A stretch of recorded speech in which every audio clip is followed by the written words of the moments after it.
तिरछ film का poster release.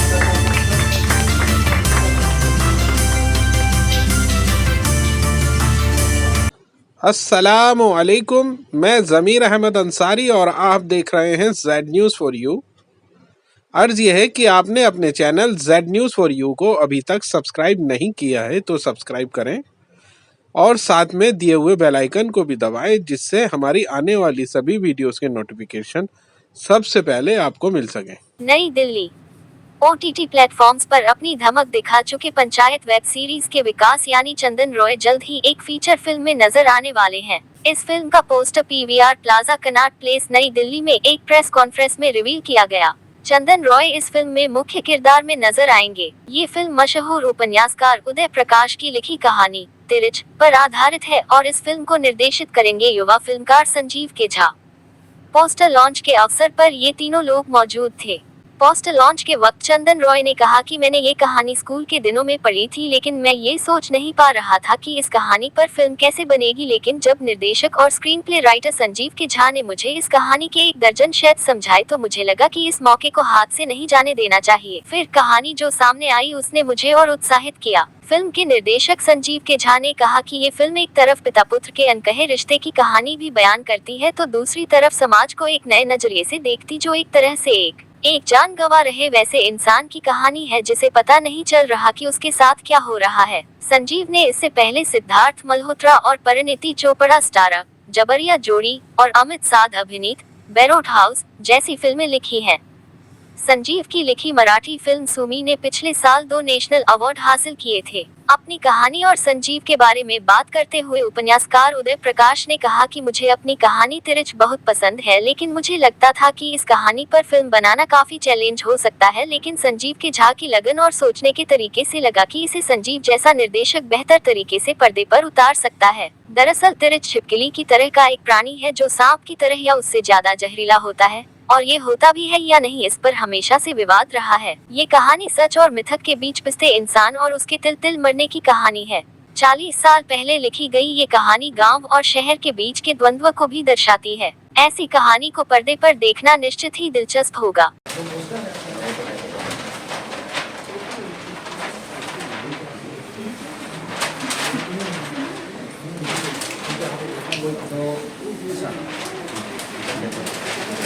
Open कर लेंगे। एक पहले दे दीजिए, सबसे पहले एक लीजिए। आप लोग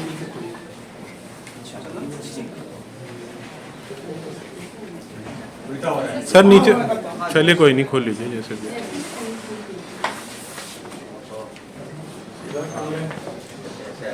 सर पहले एक करते हैं, इसको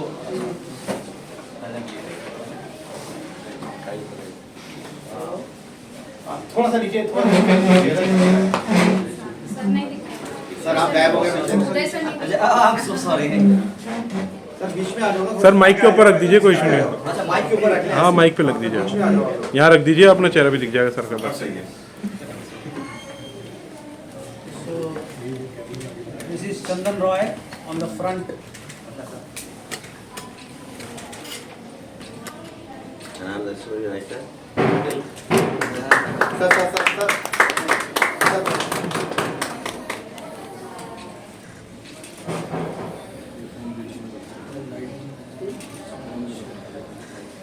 सर ये एक कलर वर्जन है और एक ब्लैक एंड व्हाइट वर्जन है, वो भी बताता हूँ। ये ले लो सोनू।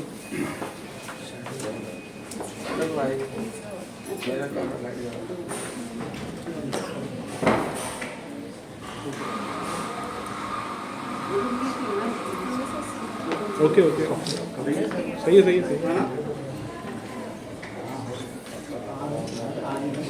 और हम लोग कोशिश करेंगे फाइल कॉपी है वो, इसके बारे में काफ़ी कुछ कहानी के अंदर काफ़ी कुछ भ्रांतियां हैं, काफ़ी कुछ मिथ है उसके बारे में। तो थोड़ा मिथिकल क्रीचर कह सकते हैं इसको। और उसको उसके कई नाम हैं, इस खापड़ भी बोलते हैं, कुछ स्टेट्स में वो बोला जाता है, आई थिंक गोए या गो बोला जाता है। मॉनिटर लिजार्ड तो अंग्रेजी शब्द है उसके लिए। क्या ये कहानी आदिवासियों पर बनी है? कुछ नाम से जैसे लग रहा है। आदिवासियों पर तो नहीं कहेंगे, एक कोई पर्टिकुलर कम्युनिटी के बारे में नहीं है, अगर या but this is about human. वो एक आदिवासी भी हो सकता है, वो एक दलित भी हो सकता है, वो एक एनीवन, लाइक कोई भी हो सकता है। तो बेसिकली इंसान पर बनी है। It's like this. कंसेप्ट क्या है? फादर सन स्टोरी है, एक पिता और पुत्र की कहानी है।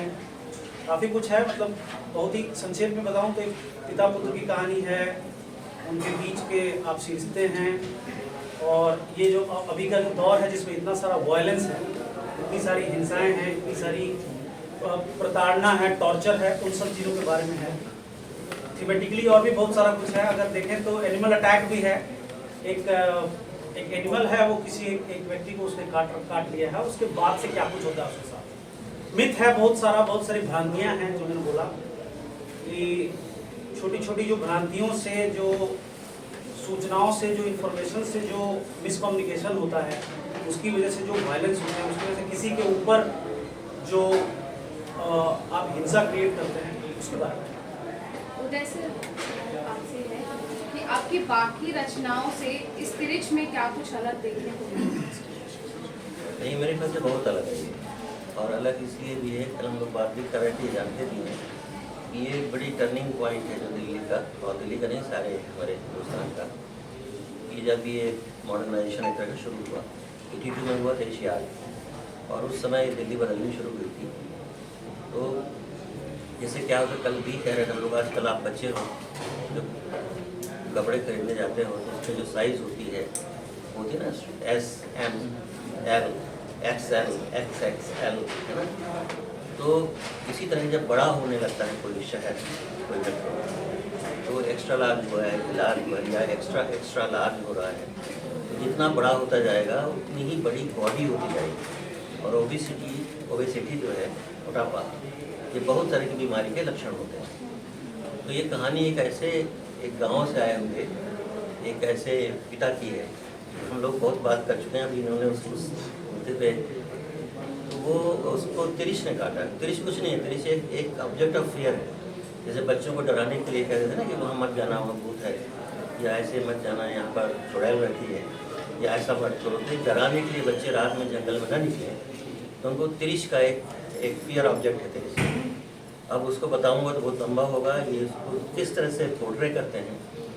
तो वो सिर्फ सिटी वर्सेस विलेज की कहानी नहीं है, ये जो जिसको हम अर्बनाइजेशन कहते हैं, शहरीकरण, उसके साथ जो घटती हुई सेंसिटिविटीज़ हैं, जो संवेदनहीनता है, जो डिसेंसिटाइज है सब कुछ, तो ये उसकी कहानी है। और ये बताती है कि हर कोई एक जैसे ही संकट झेल रहा है, और अगर वो बूढ़ा है और थोड़ा सा एज्ड माइंड में है और किसी ऐसे शहर में आ गया, उस पर जो कुछ गुजर रहा है, उसको शायद दुश्मन कोई नहीं है, लेकिन ये जो कलेक्टिव एम्बिया बनता है, तो मैं उसमें क्या है, किसी बूढ़े के लिए, किसी एज माइंड के आदमी के लिए, किसी बच्चे के लिए कोई जगह बची है क्या, वो भटकेगा तो उसके साथ क्या होगा, इसको एक बच्चा जो है वो रिपोर्ट करता है।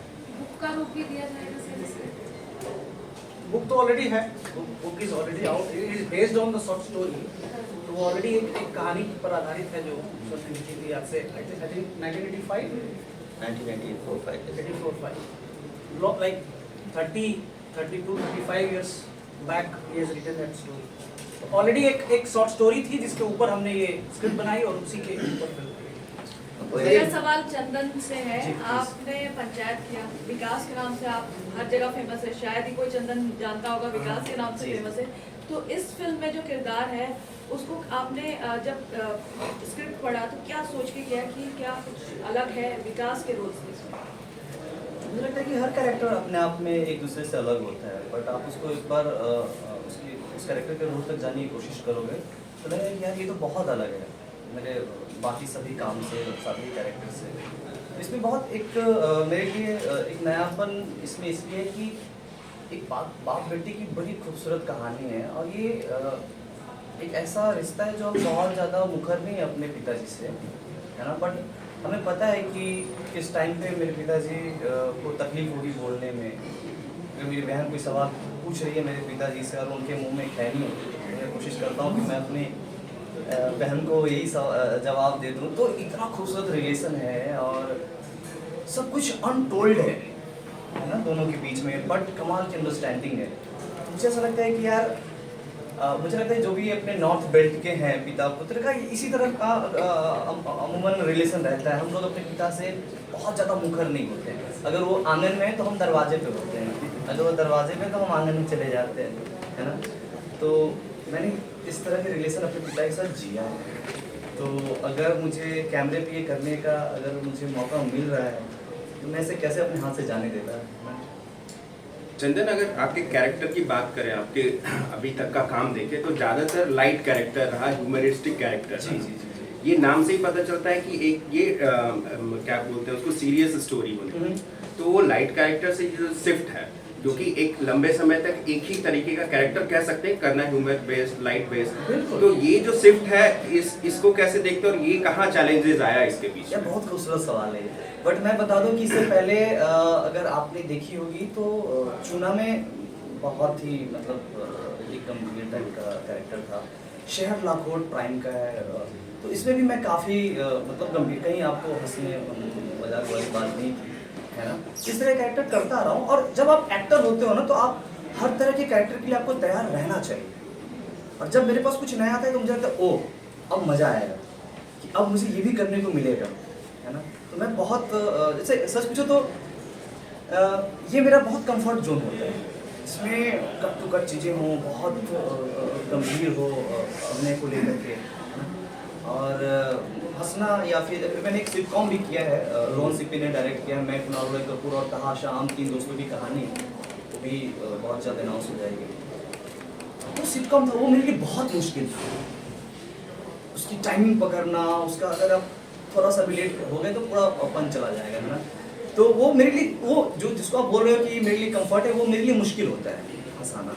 ये मेरे लिए बहुत कंफर्ट है, जहाँ चुपचाप आराम से लंबा ओढ़ के आओ अपने कैरेक्टर को और पोर्ट्रे करो, that's very nice. Sanjay, will this be a theatrical release या OTT पे आप इसको रिलीज? अब तो पहले एक बार बना लें, लेकिन definitely we are targeting the theatre release, but before anything we will go to the festivals, because मुझे एक चीज़ और समझ में आई, डे बाय डे जिस तरह से हम लोग बहुत ही we are becoming regional to cinema, है ना। तो अब जो ये जो इंटरनेट का जो नया दौर है, इसमें मुझे लगता है कि मानचित्र पे वो जो एक रेखाएं थी ना, ये इटली है, ये फ्रांस है, ये जर्मनी है, ये ब्रिटेन है, ये सब कुछ मिट रहा है।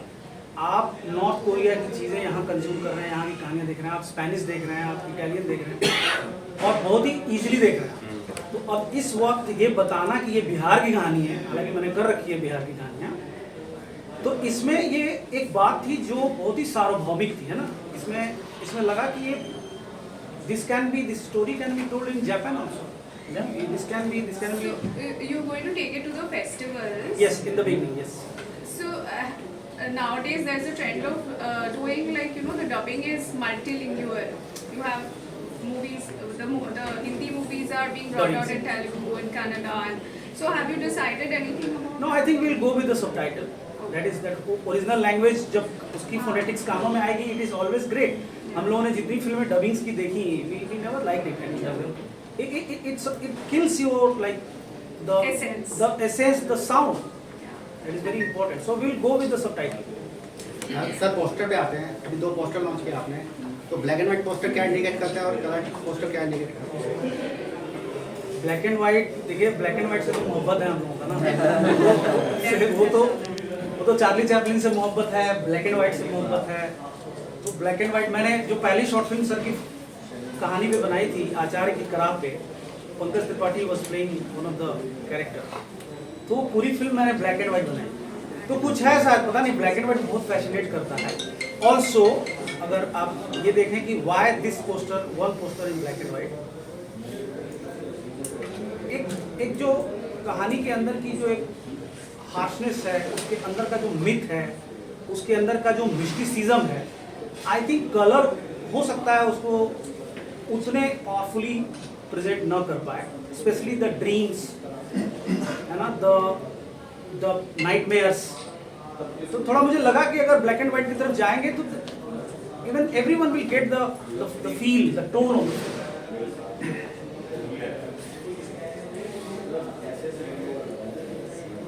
ड्यूटी होती है अगर आप एडेप्टेशन में जाते हैं तो the first duty of any maker is to keep the soul intact. उसकी आत्मा, जो आरोप भी लगते हैं ना, एडेप्टेशन में बहुत आरोप लगते हैं ना, आत्मा खराब की, लोगों ने की भी है। हमारा चैलेंज था कि चूंकि बहुत पहले लिखी गई थी, स्टिल रेलेवेंट है, बट बहुत सारी चीज़ें ऐसी थी जिसको बदलाव की ज़रूरत थी, जो लगा कि जो मुनासिब है, जो लगा कि ये ज़रूरी है कि कहानी को आज के समय में रिलेटेबल बनाना, आज के समय में believable banana. It's very tough. मतलब इतने सारे सीसीटीवी कैमराज हैं आज के डेट में, एक व्यक्ति के ऊपर इतना सारा, अगर मान लीजिए मॉब लिंचिंग हो रहा है, देयर आर चांसेस कि वहाँ पुलिस आ जाए, लोग आ जाए, इंटरफेरेंस हो जाए, but at the same time आप देख रहे हैं ना, मॉब लिंचिंग तो हो ही रहा है, जहाँ भी कहीं हुआ है, 2-4 घटनाएं हुई हैं।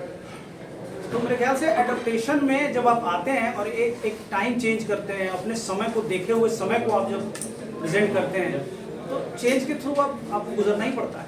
तो there are some changes, definitely there are some changes, but we try to keep the soul intact. That was our challenge also, and that was our duty also as a maker, as an actor. So now let's see. तो मेरा question Vinod ji से है। विनोद नहीं, चंदन तो मेरा question आपसे है, जैसे आपका एक मीम बहुत वायरल हो रहा है पंचायत का, वो नम नगद कैश वाला, तो एज अ एक्टर आपको मतलब कैसे रोल करने पसंद, सीरियस रोल करने पसंद है कि मतलब लाइट रोल करने पसंद है? यार मुझे तो हर तरह के कैरेक्टर पसंद है, कोई भी दे तो चलेगा, मतलब उसमें आप वजह ढूंढ लेते हो, है ना, वजह ढूंढते हो, तभी आप जब सुबह कॉल टाइम आता है, अच्छा 6 बजे कॉल टाइम, वो एक्साइटमेंट आपको उठाता है, मजे में जाते हो सेट पे, वो वजह एज एन एक्टर आपको ढूंढना पड़ता है। और जो मतलब वो नम नगद कैश जब आपने पंचायत में वाला सीन करा था, तो आपको लगा था कि अभी वो इतना वायरल हो जाएगा? बिल्कुल भी नहीं। जब आप कर रहे होते हो तो समझ में आता है कौन सा चीज़ वायरल हो जाएगा, कौन पब्लिक इसे पसंद करेगी, बस आप शिद्दत से और ईमानदारी से जो स्क्रिप्ट में है वो आप कर देते हो, है ना, फिर वो आपके हवाले है, क्या आपको पसंद आए, क्या आपको पसंद ना आए, बट हम लोग बहुत ईमानदारी से अपना काम कर देते हैं। चंदन सर, इस मूवी का टाइटल स्कूल टाइम में पढ़ लिया, है ना, तो पहले मेरे पास कहानी आई थी, स्क्रिप्ट अभी आई है, तो फिल्म से ज़्यादा कहीं मैं कनेक्टेड हूँ कहानी से। और मैं थोड़ा सा पीछे जाऊँ तो जब मैं स्कूल डेज में इसको पढ़ा था, तो मैं मतलब एक पैराग्राफ पढ़ता था और रोता था। प्लीज़ अगर जिसमें आप लोगों में से कोई नहीं पढ़ा है तो प्लीज़ पढ़ना तिरिच यार। मुझे ऐसा लगता है कि अगर तिरिच नहीं पढ़ा तो जीवन में एक खूबसूरत कहानी को आपने मिस कर दिया, है ना। प्लीज़ सब लोग पढ़ें तिरिच, अगर जो लोग पढ़े हैं अच्छी बात है, नहीं पढ़े पढ़ें, फिर आपको लगा कि तिरिच क्यों इतना लेट से बन रहा है ना। बट थैंक्स गॉड ये संयोग हम लोगों के हाथ में मिला है, ये नसीब, ये सौभाग्य हम लोगों के हाथ में मिला है। तो मुझे उस समय नहीं पता था कि तिरिच क्या है, जब बचपन में पढ़ा था, है ना, बस ये था कि कमाल की कहानी है। और जब भी मेरा मन थोड़ा लगता कि यार थोड़ा रो लिया जाए क्या, तो तिरिच पढ़ लेता था, है ना। फिर जैसे ही संजीव सर ने मेरे पास बोला कि यार हम तिरिच पे करते हैं, मैंने कहा यार हमें गूज़बम्स आ गए, मैंने फिर से तिरिच पढ़ी और फिर इनको फ़ोन किया रात में कि भैया मतलब कैसे आप करेंगे ये, मतलब मेरे दिमाग में तो तिरिच है, स्क्रीन प्ले कैसे होगा। फिर इन्होंने हम घर पे मिले और इन्होंने तिरिच को 12 तरह से मुझे नरेट किया, 12 तरीके से। अभी भी गूज़बम्स आ रहे हैं भाई। तो मैंने कहा तिरिच 12 तरह से बन सकते हैं। और फिर जो बड़ा खूबसूरत इन्होंने एक वे है, जो भी हम लोग स्क्रीन प्ले पे कमाल है। नहीं, उसमें वो पोटेंशियल तो थी ना कि आप जी कहानी, कई बार एक कहानी के बहुत सारे इंटरप्रिटेशन हो सकते हैं। सर का इंटरप्रिटेशन हो सकता है, हमारा हो सकता है, एक्टर का हो सकता है, रीडर का अलग इंटरप्रिटेशन होता है। लेकिन इस कहानी में इतनी डेप्थ थी कि आप मल्टीपल तरीके से इंटरप्रिटेशन पे जाते थे। Now that is more confusing, it creates confusion also where which path you follow. So हम आए एक चीज पे कि हो सकता है कहानियां 100 चीज़ों के बारे में, फिल्म एक बात करती है। अगर आप देखें कोई भी फिल्म, उसमें एक वॉइस होती है, no means no, that is one of the voice. कहानी कुछ भी बताया, फिल्म कुछ भी बताया, द वॉइस वॉज ना मतलब ना। तो हमें वो एक सेंटर पॉइंट ढूंढना था। When we got it we started. उससे पहले 1-2 साल की जर्नी रही।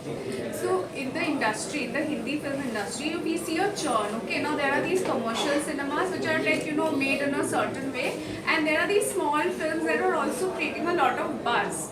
New, fresh faces, new stories, very India-centric stories. However, that that thing about the figures, the commercial figures from commercial films still create a lot of buzz. So through your kind of cinema, how do you want to how are you thinking of bridging that divide? तो कैसे आप वो buzz कैसे create करोगे?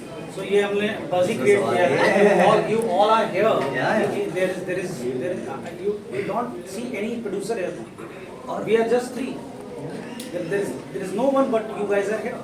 This is how we will going to create the buzz.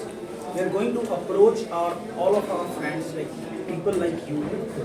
The author has with us, like what else you need, like to make a good film you need a great writer. बस create करने की जहाँ तक बात है, हर film की अपनी strategy होती है. We'll come with our strategy. फेंड्री ने बस क्रिएट किया था, सैराट ने बस क्रिएट किया था. I think Tumbbad has created Tumbbad. और अभी तो कोलैबोरेशन बहुत सारे बाकी हैं हमारे ना, तो we'll go with like collaborating with the industry giant. आपने कोई टाइमलाइन डिसाइड किया है when you want to bring this movie out? Mostly this year, yeah. Thank you so much. The last question. Sir ये movie का title तो बहुत interesting है, the rich, but आपने इसके लिए टैगलाइन भी बहुत इंटरेस्टिंग चुनी है, portrait of a dying man. तो उसके पीछे क्या थॉट था और आपने ये टैगलाइन क्यों रखी मूवी की? ये तो जब मैंने केन लोच की फिल्म देखी आई डेनियल ब्लीक, तो मुझे लगा कि, और जैसे रॉबर्ट ब्रेसो हम लोगों के काफ़ी फेवरेट मेकर रहे, सर के फेवरेट रहे, तो जिस तरह से ऑब्जर्वेशनल सिनेमा वो बनाते रहे हैं अपने थ्रू आउट दिस करियर, तो मुझे लगा ये चूँकि इसमें पिता के साथ जो कुछ हो रहा है वो काफ़ी हद तक एक पोर्ट्रेयल है, एक मर रहे व्यक्ति का, एक खत्म हो रहे व्यक्ति का, वायलेंस झेल रहे एक पिता का. तो मुझे लगा कि ये it can be portrait of a dying man, can be portrait, just be with the father and see how people are treating him. That's it.